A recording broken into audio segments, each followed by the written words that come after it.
What's up, guys? Coming to you today with a full slate of MLB playoff action on Wednesday, October 1st. We're going to give out plays on all four MLB games on the slate. I'll give you my favorite underdog pick of the day, my massive lock, my pick that regardless of price, I think is the best chance of cashing today. We're also going to give out props on every single game, so slam that like button and subscribe to the channel to make sure you keep seeing these videos every single day. And let us know your thing in the comments. I personally read and answer every comment I get. Check the pinned comment throughout the day to see our favorite picks, and you should definitely check back a couple of times throughout the day to see if there are any changes with injury news coming out and starters being confirmed.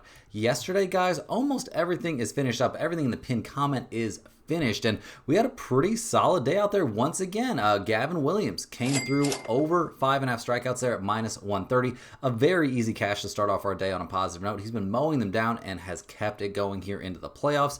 We had Boston at +115. A nice little underdog cash there, a 3-1 win there thanks to the Yankees bullpen not being able to hold on to the great start they got there from Max Fried. Chapman made it very interesting there at the end of the game, but got out of that bases loaded jam. So we take the win on that one as well. Unfortunately, we don't cash our no-run first inning there on the Reds-Dodgers game. Typical to see Ohtani hit a home run there and ruin that for us. That was pretty annoying, but we would have been in good shape other than that, but we do brick that no-run first inning play. We cash another nice underdog play there. We had Crochet over 8.5 strikeouts at +140. He pitched an absolute gem, striking out 11 for us, so easily cashing our nice plus money play on his strikeouts. Very elite stuff. Helped keep his team in position to advance here in the playoffs. Now, we did have the Guardians at +140 as our dog of the day, and that was a tough one. They do end up losing there 2-1. Brutal to see them lose that game. Not be able to get that runner across the plate there with a runner on third and nobody out there in the ninth inning. So that was a little bit tough. We do take the loss there, but we cash our lock of the day. Back on track with the lock of the day. We had Nick Pivetta over 4.5 strikeouts at -160. A super easy cash. Bro was just dominating there early. He had those 5 strikeouts we needed in only 3 innings. So we'll take the win on that one as well. Another 4-2 day with some nice plus money plays mixed in there. So we're very, very happy about that. We're going to head into Wednesday with a lot of confidence. Let's hope we can get off to another very, very good start out here as we dive into what is now game 2 between the Detroit Tigers, who are going on the road to take on the Cleveland Guardians. In game 1 of this 3-game wildcard series, we saw the Tigers come away with that 1-0 win, thanks in a very large part there to Skubal going out and having a monster performance. 7 2/3 innings pitched, 3 hits, 1 earned run allowed. He struck out 14 and walked 3. A very, very good outing. We also saw Vest come in, and he looked good there in a reliever role. Did give up 1 hit over his 1 1/3 innings, but had that 1 strikeout and did get the job done there. Despite, he had to pitch out of some trouble, but he did find a way to make it happen. So very good stuff on the pitching side there from the Tigers. Offensively, obviously only putting up 2 runs doesn't look great. They also had an error in this game. Cleveland had 2 errors. I will mention that. Liked a lot of what we saw. I mean, Carpenter getting a run across the plate there and a hit. Honestly, not the worst day at the plate overall for the Tigers, so they'll definitely take it. They haven't been hitting the ball well, headed into the playoffs, so to get some hits there, putting up, 5 hits against a very tough pitching staff here in game 1, I think is something they'll definitely be fairly content with, and, now they've got 2 chances to win a game here in advance, so I'm sure they're very, very happy with what they were able to do out there. Now, here in game 2, they're going to be handing the ball to Casey Mize. He's 14-6 on the year, a 3.87 ERA. Down the stretch, he threw the ball pretty well over his last 5 starts. We see the Tigers were only 2-3, but they were having a really hard time down the stretch. Now, his last 3 starts, started against Boston there in Fenway, 6 1/3 innings, 6 hits, 2 earned runs, struck out 8 and walked 0. A very good outing there. Had a bit of a choppy time there against Atlanta back on the 21st. That was not the best work. 5 2/3 innings, 5 hits, 3 earned runs allowed. Start for that was against Cleveland. That's the last time he faced the Guardians, obviously. He went 5 1/3 innings, gave up 7 hits and 3 earned runs in that one. He walked 1 and struck out 8, but did give up a home run in that game, and we eventually saw the Tigers lose that game 7-5 in extra innings. Not 100% his fault, obviously, but not a lights-out performance there. So Mize definitely going to want to improve on that a little bit. Start before that, he did have a good time against the Yankees. His start before that against Cleveland, though, is you had to go all the way back to July 5th, so pre-All-Star break. I mean, that was a domination. 7 innings, 4 hits, 4 strikeouts, 2 walks, and no runs allowed, and a 1-0 win. Now, that was a long time ago against a Cleveland team that's going to look an awful lot different in this game than they looked, than they looked there back in early July. So we'll see what Mize can do out there in this one.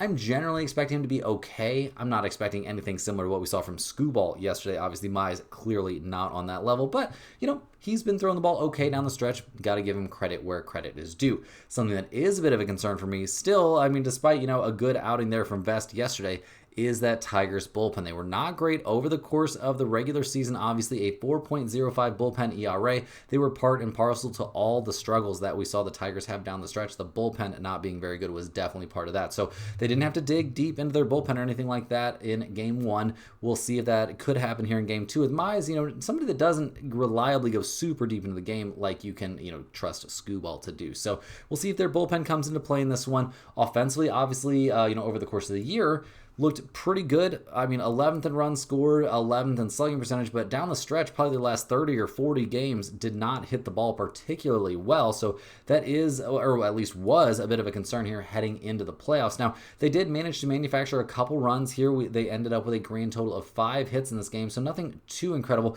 The top of the order, like Meadows and Torres, combined to be 0 for 7 with 1 walk in there. Not great. A bit concerning here headed into game two, but some production there from the bottom of the order, and just Carpenter, hitting the ball pretty well. So we'll see if they're able to muster up anything similar to that here in game two of this series. Now, the Guardians come into this one now with their backs up against the wall after that game one loss. I'm sure they're pretty distraught to see themselves put up 2 errors in a playoff game, like maybe the pressure getting the guys or something like that, but tough to see them waste a very, very good start there from Gavin Williams. 6 innings, 5 hits, 2 unearned runs allowed. He struck out 8 and walked 1 in that game.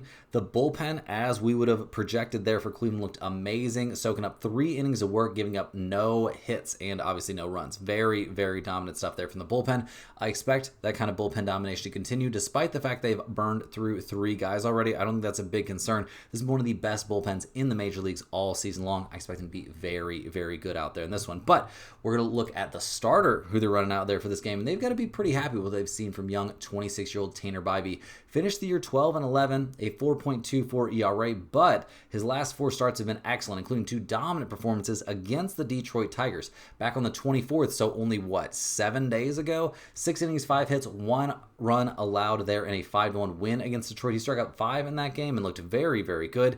Then back on the 18th, 6 innings, 4 hits, 1 earned run allowed in that one as well. Struck out 8 and walked 2 in that game in a 3-1 win there for the Guardians. So he's shown really, really good stuff here down the stretch. Obviously, he's had his bumps in the road over the course of the year, which is what you would expect from a 26-year-old starter out there on the big league mound. But he's looked really, really good against the Tigers. The last time he faced the Tigers, other than those 2 starts we just talked about, he faced them back in May. 7 innings, 3 hits, 8 strikeouts, 1 walk, no runs allowed, and a 7-0 win. So this seems like a great spot here for Bybee. There was consideration to him potentially being the game 1 starter. Well, now they really, really need him to come through out there in game 2, and I think he's poised to do that. Also, like we already talked about, they've got a great bullpen behind him, so that's all major points towards the positive here for the Cleveland pitching staff. Now, defensively, they have to play much better. You can't have 2 errors like that. That's not going to work out. Offensively, going up against Scooball is real hard. Real hard. But the real bugaboo for them in this game is the fact they had a runner on third and weren't able to score there despite there being no out. So that was pretty brutal. Didn't love a lot of what we saw. Quan, a guy who we projected to come up with a hit in this game, went 0 for 4. Not great when your leadoff man can't get on base. We saw some, various production mixed in there, but it really was not a great day overall. They're going to have to hit the ball better. They're going to have to find a way to hit the ball better. Now, going up against Mize, I'm sure they feel a lot better than going up against Scooball. I think that's a pretty universal truth. So we'll see what they're able to do in this game. Looking at the numbers here, guys. The Tigers are plus 105. The Guardians are minus 125. We've got a total of 6.5 in this one. Detroit, they were they were basically a 500 road team last year, 43-37-1 to the over on the road. Cleveland 45-36 at home, 41-37-3 to the under at home. You can kind of throw those stats out the window here in the playoffs, guys, but we mention them in every single video, so I figure I might as well mention them here. In terms of a side in this game, I will be taking the Cleveland Guardians here at minus 125 with Tanner Bybee on the mound. It feels a little bit weird to trust a young guy over a slightly more veteran guy, but I'm trusting a 26-year-old here over a 28-year-old. I think we can be okay. I like the Guardians to get some hits in this game. I think they'd be in much better shape in this one. Bybee's just been so dominant recently against the Tigers, and I think the Guardians can clean up those errors. I think they're in to get a win in this one. It might be a fairly convincing one. We'll have to wait and see on that. Now, in terms of the total in this game of only 6.5, we saw 3 total runs scored yesterday on 9 total hits. I'm going to lean just a hair towards the over in this game too. I'm not putting this anywhere near the pinned comment, so don't get any ideas, but I do think we could theoretically see some offense in this one. Now, I do like the no run first inning in this game. A small amount, not a huge amount. I'll definitely lean more towards no run first inning than yes run first inning, but I'm not getting too wrapped up in that one in this game. It doesn't seem like a huge value to me either way. Now, in terms of a couple props for this game, first up, I'll take Mize here over 4.5 strikeouts at minus 157. He had 5 or more strikeouts in each of his last 4 starts, including 8 strikeouts in 5 1/3 innings of work against Cleveland back on September 16th. He's thrown the ball well recently. I don't see any reason he can't come up with some strikeouts in this one against a Cleveland team that struck out an awful lot, struck out 15 times there in game 1. We don't need him to strike out 15 times, guys. We just need him to strike out 5. Now, on the Cleveland side, I like Bybee here over 4.5 strikeouts quite a bit. The kid's been absolutely dealing in his last 4 starts, and in his last 3 outings, including 2 starts against Detroit, he struck out 5, 8, and 10 respectively. We saw a combined 28 strikeouts in game 1 of this series. I don't think the hitters are going to really come out and dominate in game 2. I think we're going to see plenty of strikeouts. I honestly think you could even parlay these 2 strikeout props together. I don't see anything wrong with that because I think we're going to see a good amount of good pitching here in game 2. Hey guys, hopping here with a quick shout out to the sponsor of today and every day's video, and that is stumpthespread.com. Click the link in the description to go over there and see the top confidence picks from our entire team of experienced cappers. Right now, our premium members are getting daily MLB, UFC, NFL, and college football picks. We have NHL hockey right around the corner. We also have the NBA regular season here coming up very, very quickly. So definitely get over there to stumpthespread.com and check out all of our premium content. But you also want to get over there because that's where you'll be able to see the free picks that are exclusively posted over there every single day. That's where you'll find our free to use bet size calculator. And of course, that's where you'll find our premium top confidence picks, which usually will not always match what we see from us here in the videos, as I am not the premium MLB, NFL, UFC, college football handicapper over there at Stump the Spread. We have a team of experts, each one with over a decade's worth of experience covering his given sport, and they put in a crazy, crazy amount of work on those picks every single day. I don't know how our NCAA football guy keeps track of all of those players on a weekly basis, all of those teams. It's absolutely nuts, but he gives us great insight every single week. Our MLB picks are coming off a pretty nice looking night. The MLB playoffs can be pretty high variance, but he cashed that no-run first inning there in that Boston-New York Yankees game.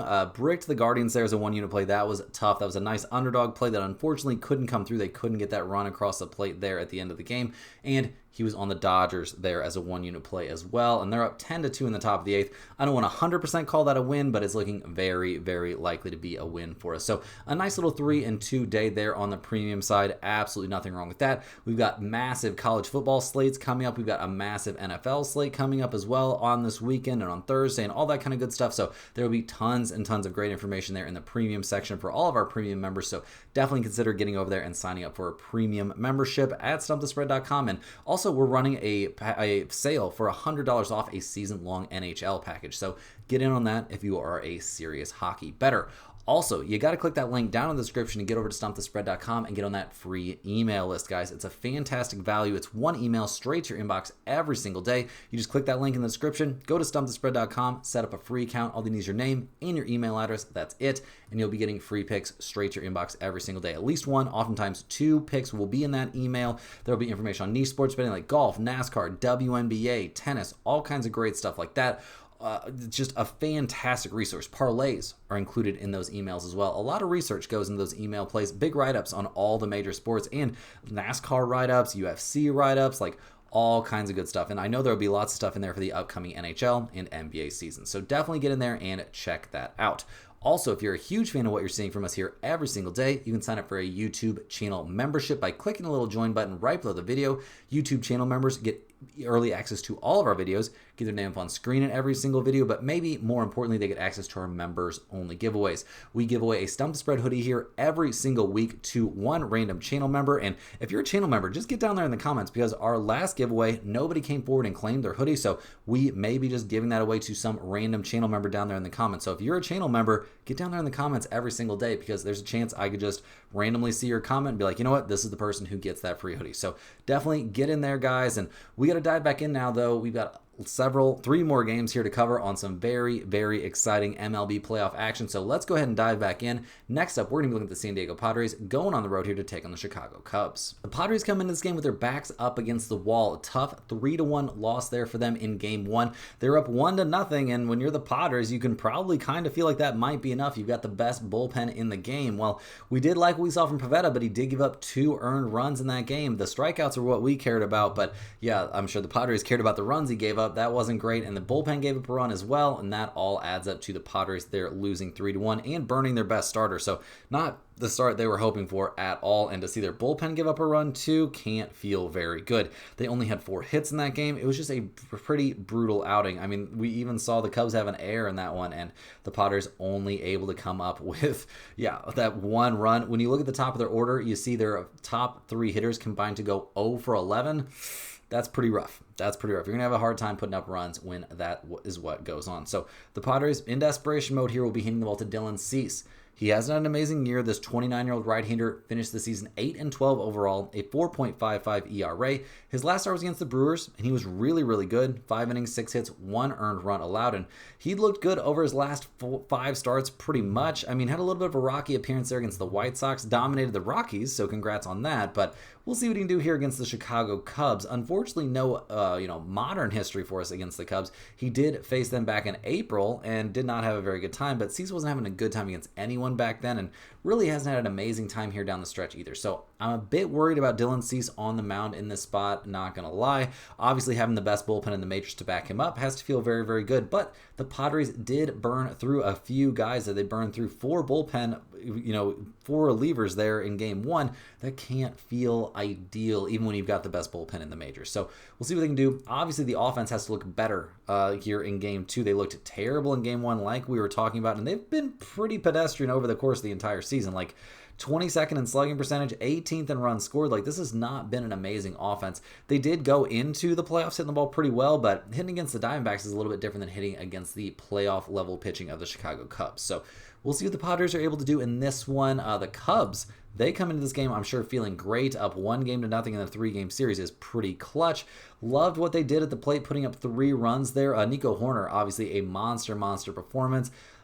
Just lots of great news there for the Cubs at the plate. 6 hits, 3 runs, not a bad day at all. I'm sure they'd like to clean up that 1 error. Boyd threw the ball pretty well. The bullpen looked really, really good, not giving up a hit over the whole end of the game. Pretty elite stuff there. So we'll see what they're able to do in this one. It is a bit noteworthy that Kitteridge did pitch an inning there, pitched the 8th inning, I believe, and now he's going to be the one getting the start here for the Cubs in this game. So going to be a full bullpen start here from Chicago. We'll see how it goes. Obviously, they're putting guys out there that they have a high level of confidence in, but they're not going to be soaking up a ton of innings. We haven't seen Kitteridge go up against the Padres since back in, not at all this season. He hasn't faced the Padres at all this year. So we'll see what he can do. I'm expecting him to be good. The Cubs bullpen overall has been pretty solid this year, although I will say a 3.78 bullpen ERA isn't exactly, you're going to lock you up and throw away the key. They can be hit a little bit, but you're going up against the Padres offense, which hasn't been great. So we'll see how that goes. Pitching situation a little bit, well, maybe not a ton, but slightly unusual for the Cubs in this game. Now, the offense coming off of a decent day there yesterday, albeit only scoring 3 runs, they're going to need Nico Horner to continue to hit the ball really, really well, because they didn't finish the back half of the season hitting the ball great. They did end the year 5th in runs scored and 6th in slugging percentage, but they weren't exactly swinging the bats like that since the All-Star break. It's been a little bit tough for them at the plate. Now, they're going up against a pretty hittable starter, maybe not such a hittable bullpen. We'll have to wait and see. Now, looking at the numbers for this game, the Padres are plus 100, the Cubs are minus 115, a total of 6.5 in this game. The Padres, they were a slightly under 500 team on the road this year, a significant under team on the road. The Cubs were great at home, 50-29 at home, 37-35 and 7 to the over at home.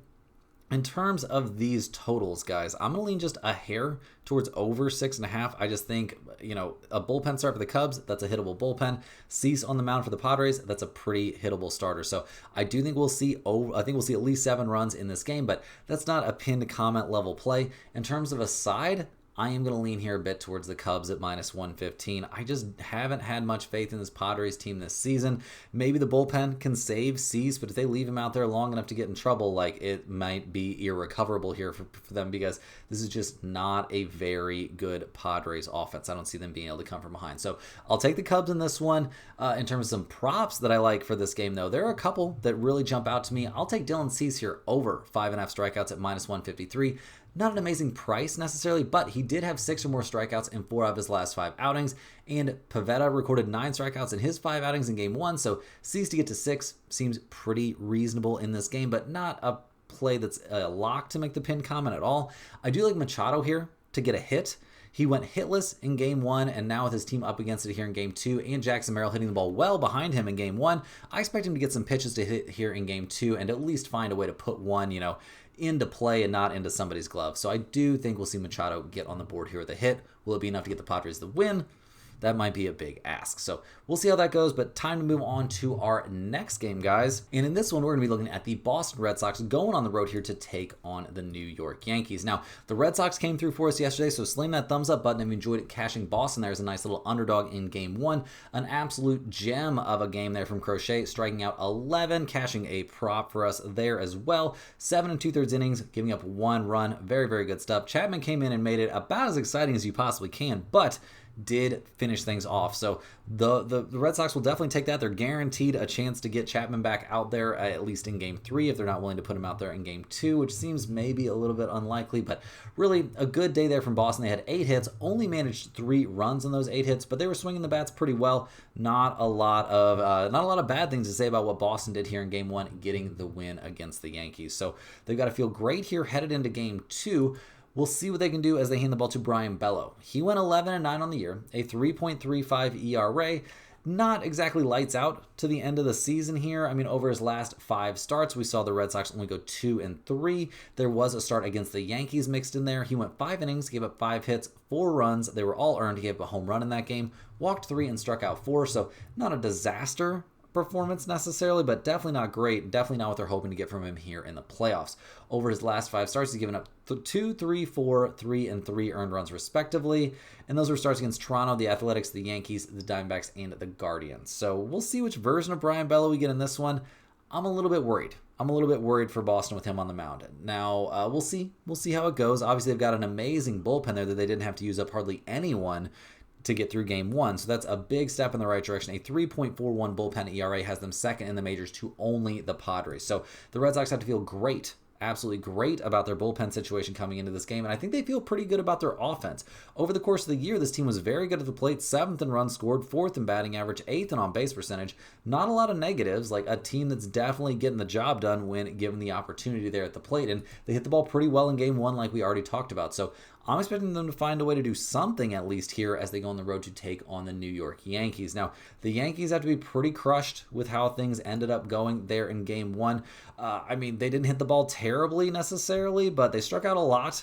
And yeah, only managing to put up 1 run on 7 hits. You weren't bunching those hits. They wasted a very solid start there from Max Fried. 6 1/3 innings, 4 hits, no runs allowed, walked 3 and struck out 3 in the game. So very good stuff there. But that Yankees bullpen that we've been talking about pretty much all year long. We saw Weaver not look great out of the pen, giving up a couple runs. We just not a great day there for the Yankees bullpen. They've got to be better if they're going to win this series, and they got to win 2 in a row to make that happen. So we'll see how it goes. They're going to hand the ball in this one to Carlos Rodon. He's 18-9 on the year, a 3.09 ERA. This 32-year-old left-hander threw the ball pretty well down the stretch. Maybe not amazing, but pretty well. The Yankees won 3 out of his last 5 starts. So that's not a bad look. We'll see what he can do here against the Red Sox. He faced Boston back in late August. He had a pretty good outing. 5 2/3 innings, 1 hit allowed, gave up 2 earned runs. He did walk 5 in that start, so that's a bit of a concern. Struck out 3, but yeah, the Yankees come away with a 7-2 win, so well played there. He also faced Boston twice back in June and really struggled, but he was having a rough time in June, so we'll see what he looks like in this one. I'm expecting pretty good stuff here from Rodon. He threw the ball well down the stretch, well enough to get the Yankees some wins. Do I think he's going to be lights out and this is going to be like a shutout performance? That might be a little bit of a big ask. We'll see what he's actually able to do. But what the Yankees really need is for him to eat a lot of innings, which hasn't necessarily been his forte this season. I mean, over his last 5 starts, he's gone 6 innings in 4 of them and 7 innings in 1. So they would love to see 7 innings out of him in this one because that bullpen really let him down in game 1. And over the course of the season, they ended up with a 4.37 bullpen ERA. Really subpar stuff there. So we'll see what they're able to do here in terms of the pitching situation. The offense is what carried this team most of the season. I mean, they're first in the majors in runs scored, first in slugging percentage, third in on-base percentage, to come up with only 1 run in their first postseason game.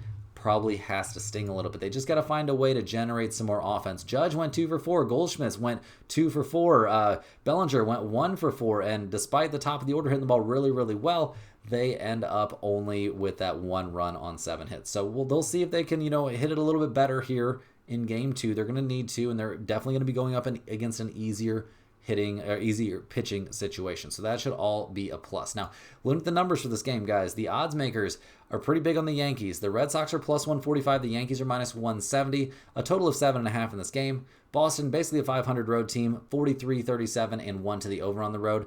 The Yankees, 50-31 at home this year, 43-36 and 2 to the under at home. I'm leaning a bit towards the over. I think we'll see enough offense in this game to get us to 8 total runs. I know in the playoffs that can feel a little bit sketchy. We only saw 4 runs yesterday, but the pitching drop off from what we saw in game 1 to what we're going to see in game 2 is going to be very drastic. Now, in terms of the side, I don't think we're going to see a sweep here from the Red Sox. I will take the Yankees here at minus 170. Could it be the lock of the day? Maybe. I think we actually have some player props that we like quite a bit better than we like this side, but I do think the Yankees here at minus 170 are the team we are going to be siding with. Now, in terms of some player props for this game, guys, right off the bat here, I like Carlos Rodon under 6.5 strikeouts here at minus 163. The price is a little bit expensive on this one. He hasn't had more than 5 strikeouts, though, in any of his last 3 starts against the Red Sox, and Boston seems pretty locked in at the plate, so Rodon to get to 7 strikeouts in this game, I just don't see that happening here. I don't know if he's even going to last that long in this game, so definitely go ahead and give me his under on strikeouts. In terms of a side here, I'll take Story here to get a hit at minus 172, a very reasonable price. Story hits 294 against lefties, had 2 hits in game 1. I love him to get a hit in this game. Versus Rodon, he only is hitting 200, but it's a 10-game sample size, and both those hits were doubles, so I do think backing Story here to get a hit is a very good spot in this game. Last but not least here, guys, we're going to look at the Cincinnati Reds going on the road to take on the LA Dodgers. Now, unfortunately, we have no numbers for this game, and we thought this game would be over and we would have numbers here at time of recording. Unfortunately, or fortunately, depending on which side you're on, the Reds are making an insane comeback here late in this game. They're now down 10-5 with the bases loaded and 1 out in the top of the 8th. Serious issues there for the Dodgers bullpen. So we'll see what happens down the stretch in this game. We're going to go ahead and talk about game 2, but I'll keep you updated on what I'm seeing here in game 1 because this is getting very sketchy all of a sudden here for the Dodgers. So looking here at what's going to go on in game 2, the Reds maybe coming off an insane comeback. We'll see what happens. They're going to hand the ball here to Zach Littell. Now, in game 1, they can't be very... In game 1, they got a very disappointing performance there from Hunter Green. The bullpen also really struggled. Will the offense be able to dig them out of this hole? Maybe. We'll see what happens. But in game 2, they're going to hand the ball to Zach Littell. He's 10-8 on the year, a 3.81 ERA. My twin brother here going to be out there on the mound pitching in a big league playoff game. That's pretty exciting stuff. His last time on the mound was against the Brewers back on the 26th. 4 2/3 innings, 3 hits, 1 run allowed. We do see the Reds are 4-0 in his last 4 starts, including a dazzler there against the Padres where he went 6 innings, gave up 2 hits and 2 runs in a 4-2 win. So very good stuff there. We'll see if he can do something similar here against the Dodgers. Unfortunately, or fortunately, we'll see how that goes, he hasn't faced the Dodgers this year, so we don't have any history to look at here in this specific matchup. But I do think we're going to see a pretty good outing here from Zach Littell. Maybe it won't be great, but I would be a little bit surprised if he didn't look better than Hunter Green looked in game 1. Will that be enough? We'll see. The Reds bullpen obviously having a pretty terrible day out there. We'll see if they can do anything better in this one. They did close the season all the way down to a 3.89 bullpen ERA, so not a bad bullpen, but definitely a bullpen that can have some pretty major hiccups, and they showed us that throughout the season. So we'll see if they're able to lock down here in game 2. I'm not necessarily going to be holding my breath for that, but I don't think it's impossible that we could see the entire pitching situation for the Reds look a lot better here in game 2 than it looked overall in game 1. Now, offensively, obviously, there's some stuff yet to be decided. The Reds didn't look atrocious at the plate, but the top of the lineup not having a great time. Find a way to get on base via the walk a good amount. That's certainly helpful, but this Reds team just over the course of the year has not been amazing at the plate. That's been a pretty big concern for them this season in general. Like 21st in slugging percentage, that's not exactly helpful. 14th in runs scored this year, 19th in batting average. They had some huge games, but for the majority of the season, they were pretty middle of the road. Also, we see the Reds now, the eighth, they're in the middle of the eighth inning now, so that threat is over. They're still down 10-5, so still got room here, but going against a bad Dodgers bullpen, but still, I'm not exactly holding my breath for them to overcome a 5-run deficit. So we'll see what the Reds can do at the plate here in Game 2. It's not going to get much easier for them here, taking on the Dodgers, who, if they can finish things off in this game, will be in very good shape. They'll be hitting the ball in Game 2 here to Yoshinobu Yamamoto. Now, in Game 1, we saw Snell look pretty freaking lights out. He went 7 innings, gave up 4 hits and 2 runs, struck out 9 in that game, so in Game 1, so very good stuff there. The bullpen, though, is looking pretty sketchy. Not a lot of control. We've got 5 total walks already for the Dodgers in this game, so we'll see if they can look a little bit better here in Game 2. Now, in Game 2, Yamamoto going to be on the mound getting the start. He finished the year 12-8 overall, a 2.49 ERA. Dominant stuff over his last 5 starts, guys. That was 2 starts against the Diamondbacks, 2 starts against the Giants, and 1 against Baltimore, and he gave up a grand total of 3 earned runs over those starts. Struck out 44 over those 5 starts. Pretty crazy stuff there from Yamamoto. He's been throwing the ball great, picked a great time of the year to throw the ball the best he has this season. He faced the Reds back there at the end of July 28th. Went 7 innings, gave up 4 hits and 1 run, struck out 9 and walked 2. A very dominant performance and a 5-2 win there for these LA Dodgers. It's the only time he faced the Reds this season, but I'm expecting Yamamoto to do something very similar in this one. I think he's going to have a very good time out there in this game. I'm expecting great stuff from him in this one. The Dodgers bullpen, on the other hand, very sketchy. Not a big fan of the bullpen. It's been a problem for them all year long. A 4.27 bullpen ERA there in the regular season is not great. Clearly not a bullpen you can rely on. They already loaded the bases here and gave up some runs against the Reds in Game 1. I'm worried. I'm definitely a little bit worried about the bullpen. Now, the Dodgers at the plate, I'm not worried. Putting up double-digit runs here in Game 1 of the playoffs, by far the biggest offensive day and by far the highest scoring game across all 4 games here in day 1 of the playoffs. So yeah, offensively the Dodgers are fantastic. They finished the year 2nd in runs scored, 2nd in slugging percentage. They were a top 5 on base percentage team in Game 1. So far, Ohtani, a couple of hits, 2 home runs. They were both home runs. That's so crazy. Dude came out and absolutely killed it. Mookie Betts getting on the board with a hit, Freeman hitting the ball well, and up and down the lineup. Like Hernandez really having like a monster day. 5 total home runs from the Dodgers here in Game 1. That is absolutely bonkers. So we'll see if they can carry that over here to Game 2. Now, like I said, unfortunately, no numbers out for this game. I do expect the Dodgers to be large favorites in this spot. I'm expecting a total here probably of 7.5, maybe 8, but probably 7.5. In terms of a side, I'm going to take the Dodgers, unfortunately. I just don't see any way with Yamamoto out on the mound that they don't come away with a win in this one. Are we brave enough to take the -1.5? Maybe. You'll have to check that pinned comment throughout the day because, like I said, we have no numbers out yet for this game at time of recording. Now, in terms of the total, I will probably lean slightly towards the over because I do expect both teams to get on the board. Now, will the Reds get on the board against Yamamoto? Maybe not, but will they get on the board against that Dodgers terrible bullpen? Seems like a pretty decent chance of that. Now, in terms of some player props I like for this game, now, once again, we don't have exact numbers out because there are, the current game is not finished, but I do like Zach Littell here. Under 5-ish strikeouts. Really want to back my twin brother here, and while I feel like he could have a decent start in this spot, even though he hasn't faced the Dodgers this season, he hasn't been getting many strikeouts over his last 9 outings, so I'd be pretty surprised to see him get out over or even 2 5 strikeouts. So if you want to take him under 4.5, you want to take him under 5, either one of those plays very reasonable to me. I also like Yamamoto here. 6 or more strikeouts in this game seems extremely reasonable. He's been at or over 6 strikeouts in each of his last 12 starts, including striking out 9 against the Reds back on July 28th. Unfortunately for Cincinnati, I think Yamamoto is going to be very hard to get to in this game. So looking at props that involve him having a good time definitely makes a lot of sense to me. Guys, unfortunately, that's all the games we have here for today. Hit that like button for good luck on all of your bets. Subscribe to the channel if you're new around here, and let me know in the comments any questions you have on today's slate. I'm more than happy to get back to you.